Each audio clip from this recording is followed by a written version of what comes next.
అందరిలాగా ఈ రాష్ట్రం గతంలో ముఖ్యమంత్రి కానీ ఇప్పుడున్న ముఖ్యమంత్రి కానీ ఎలా అధికారంలోకి వచ్చారో మనందరికీ తెలుసు అందరికీ.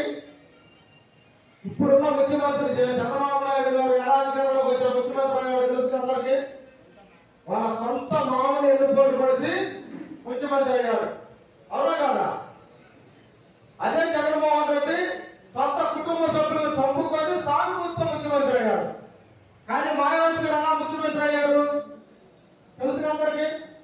ఒక 3 గంటల వృక్షాన్ని ఉత్తరప్రదేశ్ రాష్ట్రం మొత్తం తొక్కుంటూ పాంప్లెట్ల వద్దతో ఒకే ఒక చీరతో ఊరు మొత్తం గ్రామాలు మొత్తం తిరుగుతూ గుర్తు మన పార్టీ బహుజన్ సమాజ్ పార్టీ మన జెండా నీలి జెండా అని చెప్పేసి ఉత్తరప్రదేశ్ రాష్ట్రం మొత్తం సైకిల్ మీద రిక్షా మీద తొక్కుతూ అన్న ప్రజల్ని జాగృతం చేసుకొని ప్రజల్ని మేల్కొల్పి ప్రజానికాన్ని మేల్కొల్పి ఈరోజు అక్కడ 4 సార్లు ఉత్తరప్రదేశ్ రాష్ట్రానికి 4 సార్లు ముఖ్యమంత్రి అయ్యారు. మొన్న మధ్య పవన్ కళ్యాణ్ గారిని అందరూ మీరు మాయావతి కాళ్ళు పట్టుకున్నారు, మాయావతి గారు కాళ్ళు పట్టుకున్నారని కామెంట్లు చేస్తున్నప్పుడు ఆయన డైరెక్ట్ గా చెప్పాడు, నేను మాయావతి గారు కాళ్ళు పట్టుకున్నాను, ఆయన పట్టుకుంది ఓట్ల కోసమే.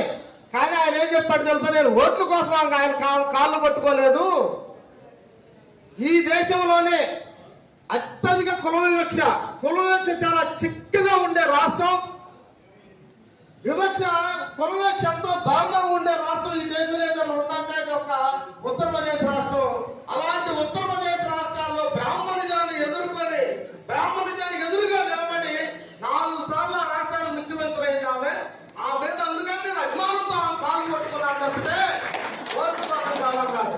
ఎవరో పక్కన ఉన్న కులపాయనికి ఆ మీద అభిమానం కలిగితే చిన్న ప్రాంతం మనం అంబేద్కర్ గారి గురించి చదువుకుంటాం, కాశీరామ్ గారి గురించి చదువుకున్నాం, పూలే గారి గురించి చదువుకుంటున్నాం. కానీ మనకు మన పార్టీల మీద మన నాయకుల మీద ఏ రోజు అభిమానాలు రావు, ఎందుకని అర్థం కాకపోతున్నారు. ఇప్పుడు దాకా మనంతా మాయావతి గారు ఉక్కు మహిళ అని చెప్పుకుంటున్నాం. ఉక్కు మహిళలు ఎందుకన్నారు తెలుసామని 94-95లో వాజ్పేయి ప్రభుత్వం ఉన్నప్పుడు సంకీర్ణ ప్రభుత్వం ఉంది. వాజ్పేయి ప్రభుత్వం సంకీర్ణ ప్రభుత్వం ఉన్నప్పుడు ఈ దేశంలో ఉన్న కమ్యూనిస్ట్ పార్టీలతో సహా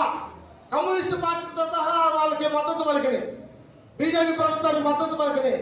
అయినా సరే వాడి మద్దతు చాలా మంది, 1 ఓటు తక్కువైంది, ఒకే 1 ఓటు.